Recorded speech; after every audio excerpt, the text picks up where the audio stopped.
Dan apa yang kita lakukan, Allah Maha mendengar. Allah apa yang kita ucapkan, Allah dengar. Kita merasa lebih baik dari orang, Allah tahu. Boleh nggak merasa lebih baik dari orang lain? Nggak boleh. Kita aja belum baik. Karena orang baik nggak akan bilang-bilang dia baik. Ya Bu ya? Saya orang baik loh. Gila tuh orang. Ya Bu ya? Orang baik nggak akan bilang-bilang, nggak akan klarifikasi dia orang baik. Diam aja udah, tugas kita berbuat baik, jadi orang baik tanpa merasa diri lebih baik dari orang lain. Jadikan diri kita hari ini lebih baik dari yang kemarin. Kemarin gak baca Quran, hari ini baca Quran. Kemarin gak sedekah, hari ini sedekah. Kemarin ninggalin sholat, hari ini jangan ninggalin sholat. Kan begitu. Kemarin gak zikir, hari ini jangan tinggalin zikir. Kemarin gak sholawat, hari ini sholawat. Jangan kerasa diri lebih baik dari orang kalau ibadah kita belum sempurna di hadapan Allah. Masih sering berbuat dosa. Ya Bu ya? Maka apa yang harus dikerjakan? Wasyari'u ila maghfiratin min rabbikum wal jannah. Bersegeralah kamu mencari ampunan dari Tuhanmu dan surga. Surga milik Allah, bukan milik manusia. Karena banyak sekali manusia yang jadi panitia masuk surga. Dia jadi panitianya, dia yang paling benar, dia yang paling baik, dia yang punya surganya. Boleh tunggu kenalan sama dia, biar gampang masuk surganya Bu. Kan kalau punya orang dalam gampang ya Bu ya, segala sesuatunya, benar gak Bu? Iya, banyak sekali di umat Nabi zaman sekarang yang merasa paling benar, paling sunnah, dirinya paling ngerjain sunnah, yang lainnya kagak, yang lainnya dianggap buruk, gak sesuai, bid'ah, kan begitu? Benar gak? Kalau orang sudah mengerjakan sunnah, mengklaim dirinya paling sunnah, hati lembut. Efek dari mengerjakan sunnah itu lembut hatinya, ucapannya dijaga, terjaga, gak mudah dia menilai orang lain, apalagi menilai ibadah. Uang ibadahnya dia aja lagi dinilai sama Allah. Benar? Kok bisa menilai ibadah orang lain? Orang ibadahnya dia lagi dinilai sama Allah. Kan begitu? Kita semua sedang dinilai ibadah kita di hadapan Allah. Rapotnya kita Allah lagi isi, ya. Jadi gak usah sok-sok tahu isi rapot kita. Yang paling tahu rapot kita isinya tuh Allah. Benar gak? Ya sudah, hari ini di bulan Rajab buka pintu kebaikan, tutup pintu keburukan. Ya, gak usah melihat buruk orang lain kalau kita juga punya keburukan. Tapi buka pintu kebaikan, tutup pintu keburukan orang lain. Memulai dengan kebaikan, membuka pintu kebaikan jauh lebih baik, ya, daripada membuka pintu keburukan. Jangan tutup pintu keburukan, ditutup, kebaikan dibuka. Ini bulan Rajab, bulan yang haram. Bulan yang haram itu maksudnya gimana? Ya, maksiat kita dikali 2 dilipat gandain Bu dosanya, ya. Sama dengan, berbeda dengan hari-hari biasa. Tapi kalau bulan Rajab, ya, dilipat gandakan tuh. Kita berbuat kebaikan dilipat gandakan pahalanya, kalikan 2. Kita berbuat maksiat pun juga begitu. Maka jadikan bulan Rajab ini, ya, bulan kebaikan kita untuk menanam, tanam yang baik, benih-benih yang baik, supaya benih yang baik ini menghasilkan sesuatu yang baik yang bisa kita panen. Kita tanam hari ini di bulan Rajab, nanti bulan depan di bulan Sya'ban, ya, kita mulai tuh benih-benihnya mulai tumbuh, kan gitu. Nah, di bulan Ramadannya kita tinggal memanen apa? Pahala-pahalanya.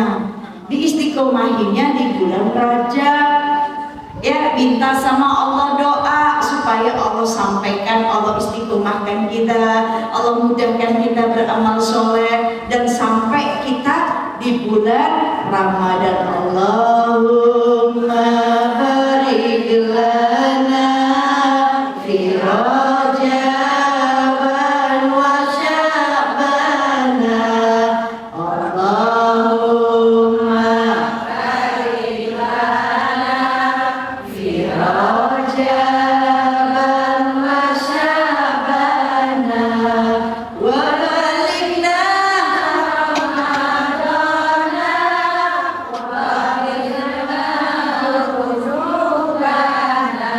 Doanya kayak gitu. Allahumma barik lana fi Rajaban wa Sya'ban wa balikna Ramadan wa khawsinna.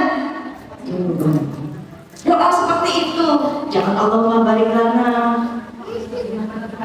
terima Rajaban makan mulu ibu-ibu mah ya. Gitu.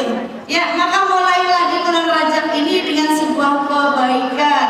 Tugas kita berbuat baik, tugas kita menebarkan kebaikan, bukan menebarkan kebencian, memprovokator orang supaya orang juga ikut-ikutan benci. Jangan. Tugas kita memperbaiki diri karena hari ini Allah kasih kesempatan kita. Ya Bu ya. Pagi ini kita dalam keadaan sehat afiat, bisa duduk nikmat di majelis ilmu. Siapa yang mudah ini? Allah. Berarti kita ini orang-orang yang udah dipilih sama Allah. Gak semua orang mau pagi-pagi udaranya kayak gini enak banget. Bener ya Bu ya? Enaknya udara begini mah di depan rumah minum kopi makan pisang goreng.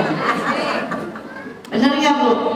Enak banget. Tapi lihat, orang-orang yang dipilih oleh Allah untuk bisa duduk di majelis ilmu, itu pilihan Allah yang kasih kemudahan itu. Dikasih taufik sama Allah. Ini ibu-ibu semuanya sedang dikasih taufik sama Allah. Apa itu taufik? Apa itu taufik Bu? Hah? Hidayah bukan. Hidayah bukan taufik. Taufik itu justru untuk menjemput hidayah. Taufik itu adalah kemudahan yang datang dari Allah untuk hambanya. Allah kasih kita kemudahan supaya kita mudah melakukan kebaikan, mudah beramal soleh. Itu taufik namanya. Contohnya gimana? Ibu datang ke sini, rumahnya jauh banget, tapi memang rela banget, ridho buat datang ke sini. Kenapa? Karena mau. Sadar diri, gak punya ilmu, sadar diri imannya lagi lemah. Datang ke kajian ini, ke masjid ini ada kajian. Datang niat karena Allah pengen ngecas iman. Karena Allah tahu hati ibu punya niat mau merubah diri, Allah kasih taufik, dimudahkan langkah kaki ibu sampai ke sini. Ada orang yang rumahnya sampai masjid gak nyampe-nyampe. Itu taufik namanya ya. Oh, berarti dia belum dikasih taufik sama Allah.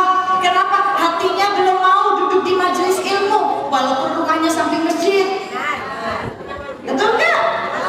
Itu namanya taufik. Jadi paham ya, ngerti ya taufik itu apa? Ketika kita dikasih kemudahan oleh Allah ya dalam beramal soleh, maka dipertahankan kemudahan itu untuk sampai kepada hidayah. Itu namanya ya.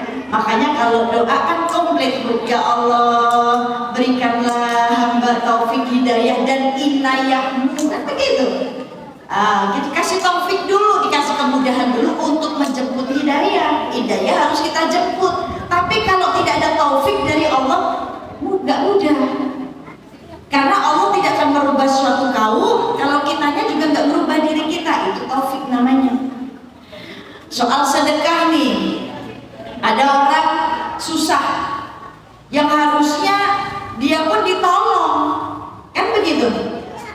Tapi kenapa dia mudah banget nolongin orang padahal dia juga sedang susah? Itu namanya taufik. Allah kasih kemudahan dia untuk menjemput rezekinya yang berlipat-lipat. Kan ketika kita bersedekah dikalikan oleh Allah 10 kali lipat dari sedekah kita, Bu. Betul nggak? Nggak ada orang sedekah di kamus manapun sedekah jadi miskin, nggak ada. Makanya taufik itu ya, kemudahan itu ketika dia orang susah yang harusnya dia ditolong, tapi dia rela mengeluarkan uangnya untuk menolong orang lain yang sedang susah padahal dia juga sedang susah. Itu namanya taufik.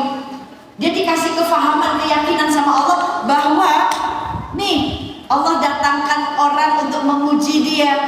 yang sedang minta tolong sama dia, pada saat itu dia sedang susah, tapi dia rela mengeluarkan harta yang segitu-gitunya untuk mengangkat kesusahan orang lain. Maka disitulah Allah bukain pintunya dia untuk meraup rezeki dari Allah. Itu taufik namanya. Ada orang kaya, duitnya banyak, tapi nggak mau sedekah-sedekah karena takut duitnya habis. Berarti belum dikasih taufik, belum dikasih kemudahan sama Allah untuk meringankan, ringan ngeluarin ya, tangannya mengeluarkan hak untuk orang lain. Itu taufik. Nah, makanya semoga duduknya ibu-ibu di sini ya diberikan kemudahan oleh Allah untuk menjemput hidayah. Hidayah gak dicabut, untuk semakin ditambahi nikmatnya beribadah. Karena musibah terbesar yang terjadi dalam diri kita bukan ketika kita terkena musibah, kita kehilangan suami, kehilangan anak, kehilangan harta benda, tapi musibah terbesar itu ketika tercabut rasa nikmat beribadah. Itu musibah, Bu. Gak ada nikmat-nikmatnya beribadah, itu musibah, Bu. Sholat aja, tapi gak dapat nikmatnya sholat, kayak terbebani gitu. Dengar azan, ya Allah udah azan aja. Perasaan baru tadi sholat zuhur udah asar aja. Ya iyalah, ibu sholat zuhurnya mepet ke asar. Ya Bu ya. Jadi begitu azan asar, ibu bilang cepet amat, perasaan baru sholat. Ya iya, sholat zuhurnya mepet ke asar, mana gak cepet. Gitu, jangan suka mengulur-ulur waktu sholat, menunda-nundanya. Ketika Allah panggil Allahu Akbar, Allahu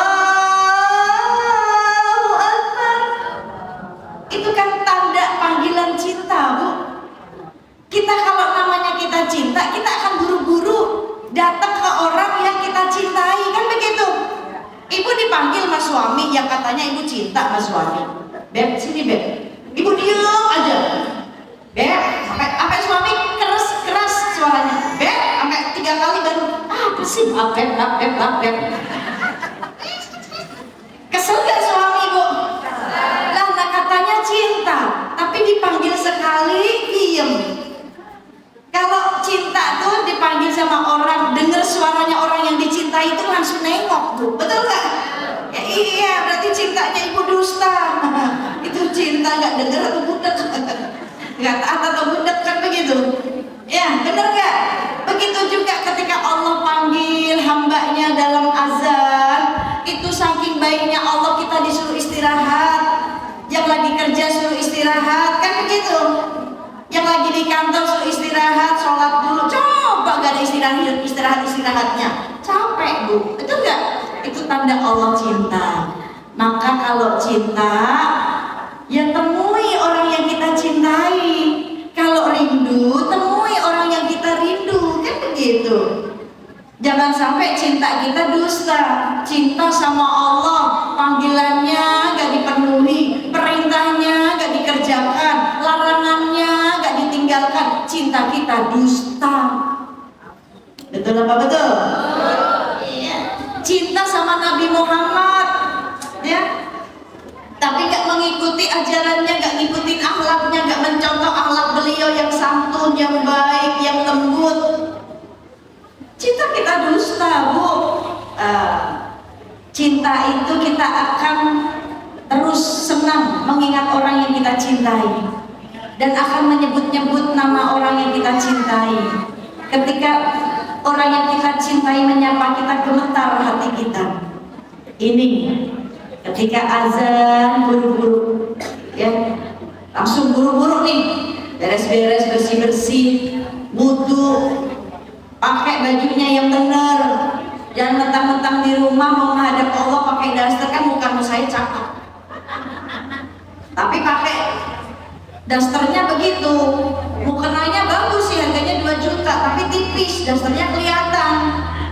Coba, auratnya masih kelihatan, diperhatikan. Kita menghadap bos kita, atau misalkan ibu ketemu temen janjian, pasti kan keluar pakai baju yang bagus, betul nggak? Nah, ini menghadap yang menciptakan kita, yang udah ngasih rezeki ke kita, jangan seenaknya.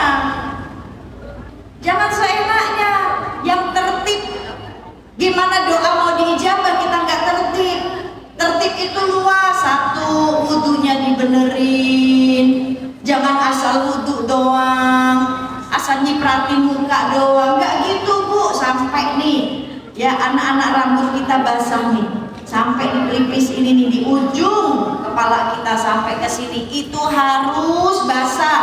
Terus di ujung matanya juga dibersihin supaya basah. Yang pakai bulu mata dicopot dulu, air kagak masuk ke situ ya kan, begitu bersih, bener-bener wudhu airnya tuh nyerap. Tangan gak cuma begini-begini doang, sampai nih di atas sikut ya. Abu Bakar Siddiq kalau wudhu tuh Bu, sampai maaf di batas ketiaknya ya, karena kelak nanti dari wudhu kita yang menghasilkan cahaya nanti akan mendapatkan gelang Bu di tangan kita bagi orang-orang yang sempurna wudhunya. Kaki gak cuma begini-begini doang ya, tapi diusap bener-bener apa namanya nih, sela-selanya nih disekak nih, sela-sela kakinya, jari-jarinya disekak. Sunahnya nih Bu, kalau kita wudhu dimulai dari nyekak, mulai dari pakai kelingking sunahnya, mulai dari kaki jari kelingking disekak satu-satu sampai ke jempol, balik lagi. Itu sunnah, telapaknya diusap ya. Kalau perempuan lagi wudhu sholatnya di luar, jangan sampai diangkat sampai ke paha, nggak usah. Aurat kemana-mana, cukup aja sampai di atas nih mata kaki, udah begitu. Kalau perlu pakai kaos kaki yang tinggal dibuka doang tuh, yang penting disekak sela-selanya tuh, sela-sela jari, telapaknya diusap ya. Kali aja ada kotoran yang menempel di telapak kita, jadi gak cuma begini aja diguyur gitu doang, telapaknya diusap ya, di batas mata kakinya, udah kan begitu. Terus udah tertib, mukenanya diperhatiin, jangan tipis. Mukena emak-emak kita yang zaman dulu tuh Bu, itu mukena udah paling terbaik, yang langsung brus begitu Bu, nggak potongan. Bayangin kita sholat pakai mukena yang atas bawah, terus kita dalemannya pakai legbong, pakai daster nggak ada lengannya, atau pakai tank top deh, terus kita sholat pakai mukena lagi, Allahu Akbar, kelihatan kesininya, nggak sah. Tapi lihat mukena emak-emak kita zaman dulu, langsung semuanya tangannya ketutup semua, panjang, nggak ada potongan, kan begitu, syar'i banget. Cari mukena yang seperti itu. Terus perhatiin nih, di area dagu banyak ibu-ibu yang nggak paham sholat tapi dagunya masih kelihatan.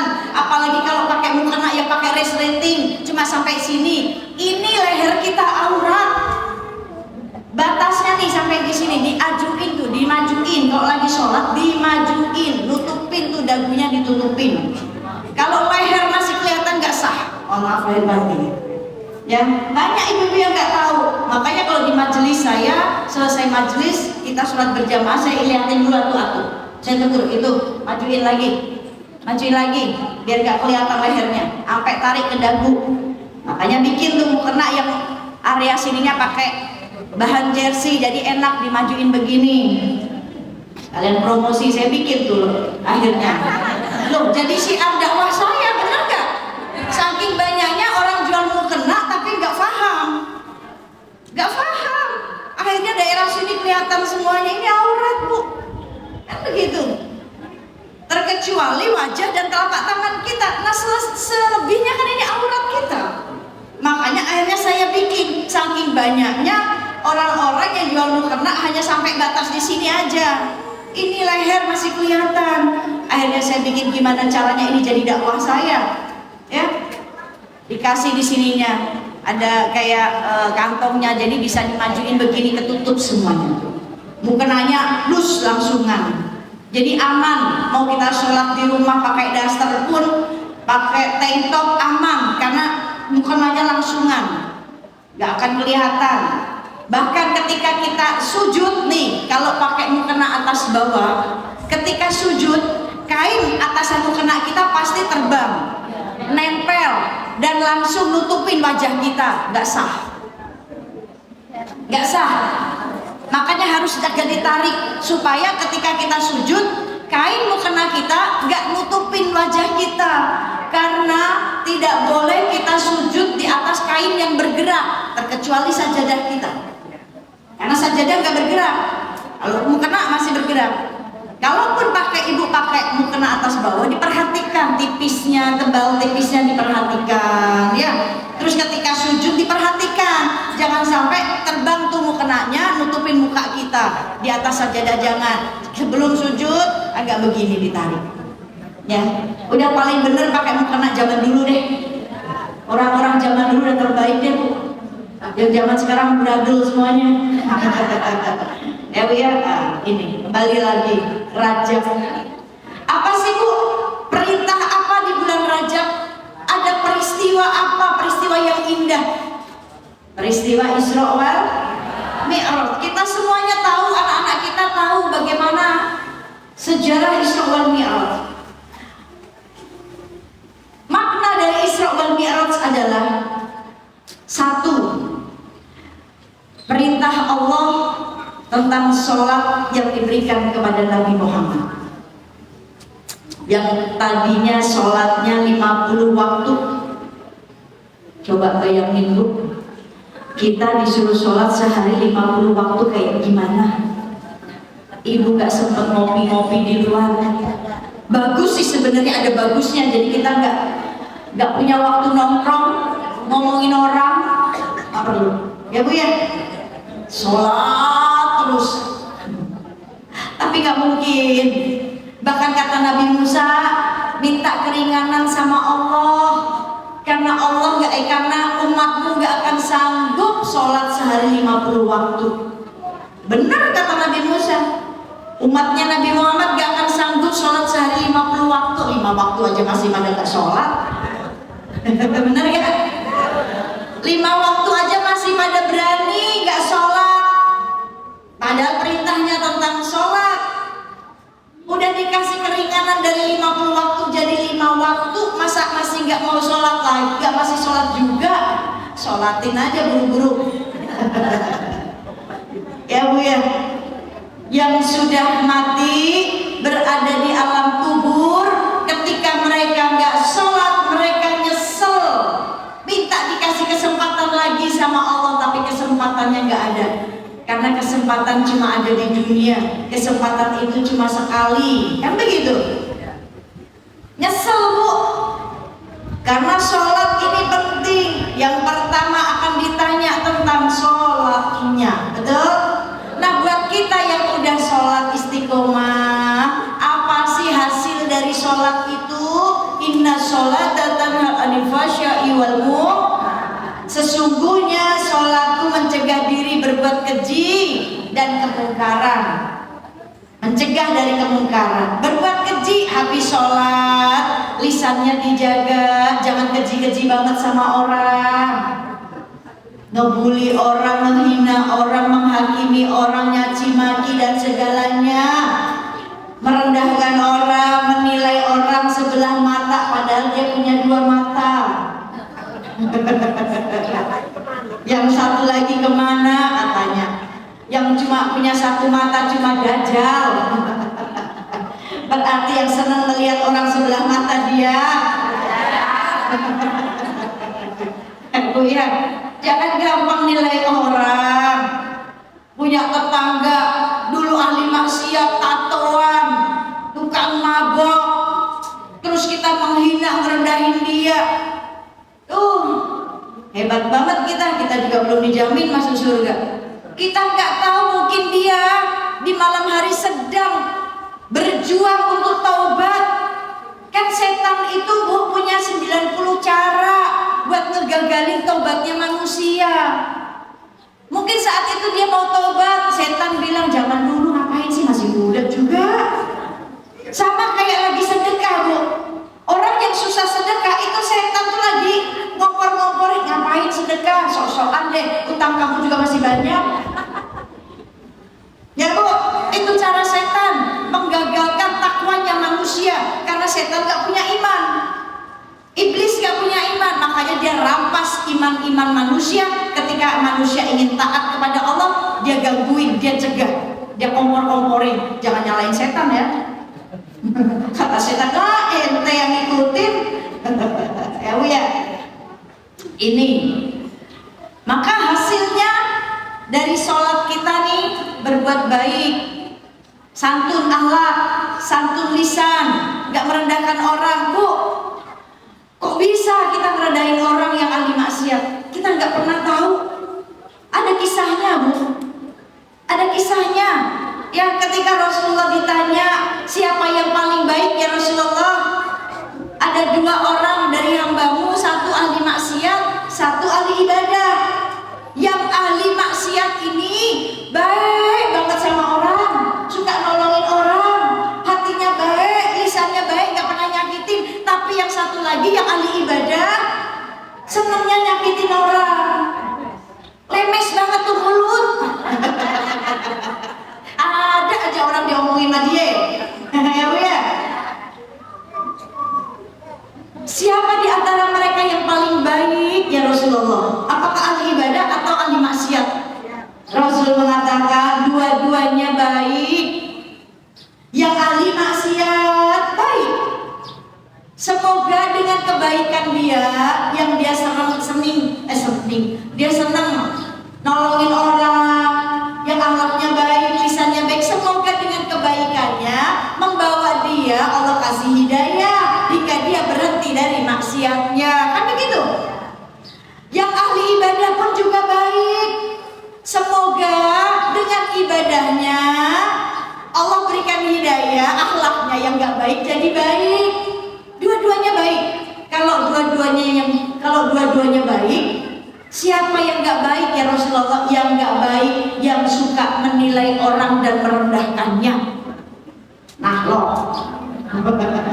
Ya Bu ya, jangan. Kita juga sedang dinilai. Bahkan diriwayatkan ya di zamannya Nabi Musa alaihissalam ada seorang laki-laki, dia ahli maksiat Bu. Sampai warga sekitar tuh muak banget dengan maksiatnya, benci banget dengan maksiatnya. Orangnya pun dibenci. Tiap hari maksiat, tiap hari gangguin orang, sampai suatu hari ketika dia meninggal, dia mati, orang-orang sekitar nggak mau nyolatin. Boro-boro disolatin, dikuburin juga kagak. Boro-boro dimandiin juga kagak, dikafanin nggak, langsung mayatnya dibuang di pembuangan sampah. Saat itu Allah menurunkan wahyu kepada Nabi Musa. Wahai Musa, temuilah kekasihku yang ada di pembuangan sampah. Muliakanlah dia, mandikanlah, kafaninlah, sholatilah, dan kuburkanlah secara layak. Samina wa atona. Musa datang menemui yang dibilang kekasih Allah, bertanya kepada warga sekitar di mana tempatnya, siapa orangnya. Warga sekitar itu marah, ngapain ngambil mayat tukang maksiat? Buat apa itu, udah jadi bangkai, biarin aja, kami muak, kami jijik, dengar namanya aja kami jijik. Akhirnya Nabi Musa bingung. Dia angkat kepalanya, dia bertanya kepada Allah, ya Allah, hari ini hatiku terbelah jadi 2. Di sisi lain kau mengatakan dia kekasihmu, tapi di satu sisi orang-orang tahu maksiatnya seperti apa. Dia ahli maksiat. Maka disinilah rahasia Allah dibuka. Kenapa Allah anggap dia sebagai seorang kekasih? Halo, bilang saya lagi ceramah ya Bu. Lalu Allah mengatakan, menceritakan, ya Musa, aku tahu dia ahli maksiat. Di dunia dia bermaksiat terus. Tapi satu malam, ketika penyakit menggerogoti tubuhnya, dia sudah tidak bertahan, tidak bisa menahan. Dia paksakan dirinya untuk mengambil wudhu dan beribadah kepadaku. Dia bertobat kepadaku. Dalam sujudnya air matanya tidak pernah berhenti. Air mata penyesalan, air mata yang takut kepadaku. Lisannya terus beristighfar, berzikir dan memohon pertolonganku. Bahkan di antara doa-doanya yang mengguncang langitku, mengguncang arsy-Ku, yang tidak mungkin aku tidak menjadikan dia sebagai kekasih dan tidak mengampuni taubatnya. Yang pertama dia berdoa, ya Allah, aku memang ahli maksiat. Engkau tahu maksiatku ya Allah. Setiap hari Engkau lihat aku bermaksiat.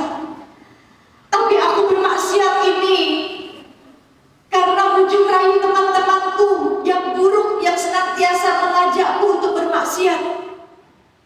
Hawa nafsuku tidak bisa menahan lagi ya Rabb. Berarti kita di dunia harus cari teman-teman yang solehah, teman-teman yang senantiasa ngajak kita dalam kebaikan, ngajak ke majlis, ngajak dalam ketaatan, ngingetin tentang Allah. Banyakin teman yang kayak gitu ya.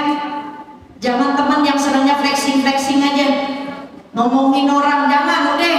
Kita tahu umur kita gak akan lama, gak tahu umur kita berapa lama di dunia ya Bu ya. Kita gak bisa jaga istiqomahan kita, iman kita naik turun. Cari sebanyak-banyaknya.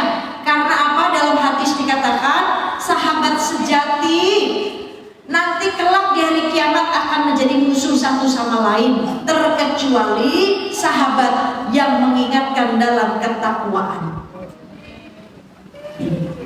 Itu doanya yang pertama. Yang kedua dia berdoa, ya Allah, Engkau tahu aku ketika berada di tempat maksiatku hilang, aku gak takut kepadamu, merasakan nyaman. Tetapi Engkau pun juga tahu aku lebih nyaman hatiku ketika berada di hadapan orang-orang soleh. Hatiku lebih nyaman ketika aku duduk berada dengan orang-orang soleh. Loh, makanya banyakin duduk sama orang soleh. Walaupun kita belum soleh, belum solehah, setidaknya kita bakal kecipratan solehahnya. Ikut-ikutan solehah gak apa-apa, daripada FOMO yang gak karu-karuan. Ya, ini cemburu urusan dunia boleh, tapi yang mana dulu urusan dunianya? Cemburu, oh dia kok di dunianya taat banget ya, kayaknya istiqomah banget, solehah banget. Cemburu boleh. Bukan cemburu dia punya mobil, dia bawa tas kremes. Hah? Kremes, tas kriuk. Kita nggak bisa bawa itu. Dia punya rumah gede, kita nggak bisa. Cemburu ngapain? Semua bukan milik kita, akan kembali kepada Allah. Nggak akan dibawa tuh rumah yang gedenya. Dia tidur aja nanti ukurannya 1x2, rumahnya 1x2, benar nggak? Iya. Pakaiannya yang merek cendol, bucong. Nanti ketika mati nggak dipakai Bu. Kain kafannya nggak ada yang merek cendol, nggak ada yang merek bucong. Kain kafannya nggak ada mereknya, warnanya putih, kan begitu. Nggak ada ukirannya, nggak ada bordirnya, nggak ada nama brandnya, nggak ada Bu. Brandnya dari Allah, kafan. Ya, sama semuanya. Mau sultan kek, mau artis kek, kan begitu. Mau presiden kek, semuanya pakai brand yang namanya kafan. Mau apa lagi yang bisa omongin? Kecuali ibu dibolehin gitu.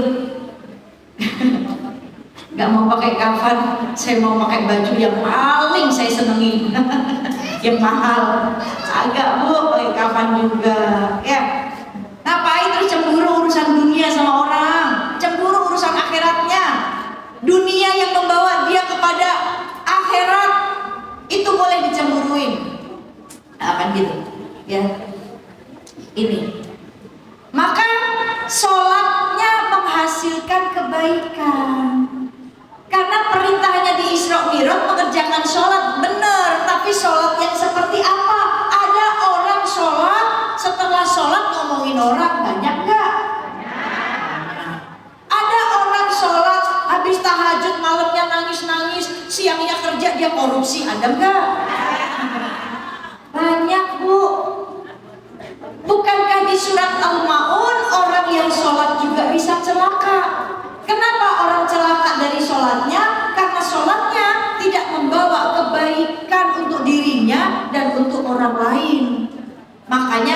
hakikatnya sholat, sholatku mencegah diri berbuat keji dan mungkar. Setelah sholat dijaga tangannya, jangan ngambil hak orang, jangan ngambil yang bukan miliknya. Betul apa betul? Banyak soalnya sekarang yang seperti itu. Ya Bu ya. Setelah sholat lisan dijaga, jangan ngomongin orang, jangan gibah, jangan namimah, adu domba, jangan. Jadilah orang yang bijak. Ketika dimintain pendapat misalkan, ya kan ketika orang curhat sama kita, nggak semuanya dicurhatin Bu, nggak mungkin sejujur-jujurnya. Misalkan dia berbuat maksiat, yang maksiatnya nggak bakalan diceritain, bener apa enggak? Bener, karena aibnya dia. Makanya harus bijak ketika ada teman yang minta pendapat, dengarkan pihak sana pihak sini, jangan memihak pihak sana doang, jangan memihak pihak sini aja. Kalau yang pihak sini salah, ya diomongin, ente salah. Gak boleh begini. Kalau yang pihak sini yang memang benar, ya sudah, Anda benar, tapi udah dijaga kebenarannya, kan begitu. Dua-duanya supaya bijaksana sama bijak sini. Ya, nggak bijaksana doang, bijak sini. Dua-duanya di tengah. Kalau salah, ya dinasehatin, jangan dibela, kan begitu. Mentang-mentang yang ini sahabat, ya, yang ini orang baru datang, ya jangan. Mentang-mentang yang ini murid, yang ini bukan muridnya, ya ngebelain muridnya. Kalau muridnya salah, ya harus ditegur, kan begitu. Maka kembali ke cerita tadi Bu.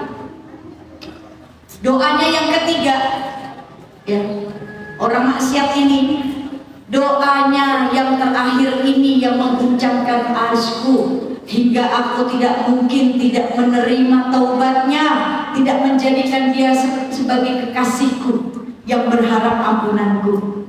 Apa doanya ya Musa? Dia katakan, ya Rabb, jikalau engkau tidak menerima taubatku, maka engkau akan lebih, apakah engkau senang melihat iblis tertawa bahagia? Tetapi jika engkau menerima taubatku, engkau akan membuat para kekasih-kekasihmu bahagia, senang. Maka Allah terima taubatnya.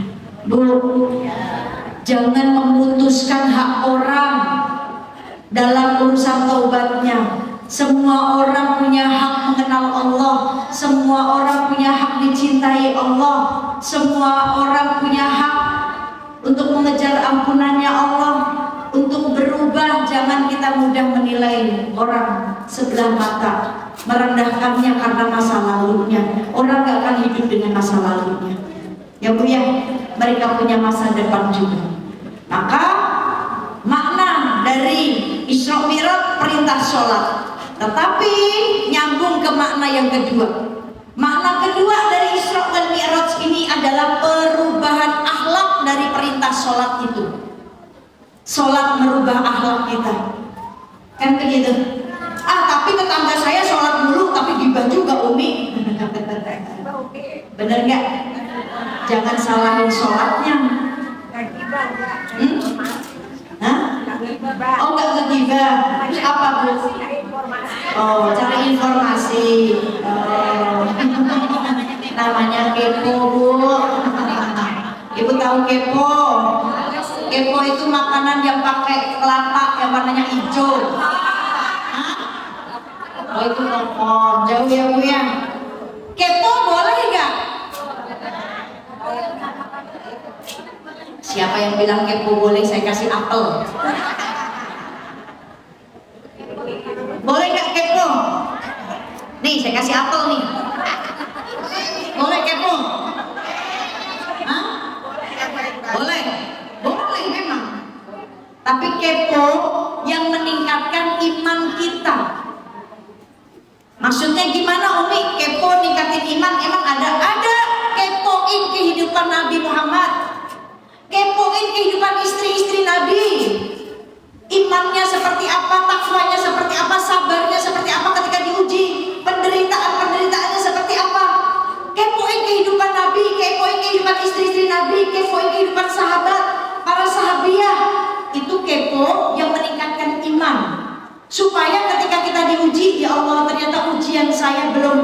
seberat ujiannya istri-istri Nabi, ujiannya Nabi yang pernah menderita. Itu kepo yang baik. Kepo yang gak baik yang mana? Tetangga beli mobil dia kepo, panas, pakai koyok dia pusing, ya, minum kuyang bintang 7, muter-muter soalnya kepalanya. Tetangga bisa umroh dia yang panas. Dapat duit dari mana tuh dia ya? Perasaan cuma PNS aja ngerendahin pekerjaan orang. Perasaan cuma cleaning service doang ngerendahin pekerjaan orang. Kepo sama rezeki orang. Kenapa kita nggak baik sangka? Dia soleh banget, dia rajin sholat, rajin berjamaah ke masjid. Pantas saja Allah pilih dia untuk bisa ibadah ke Baitullah. Mungkin bosnya yang ngajakin dia umroh. Coba kalau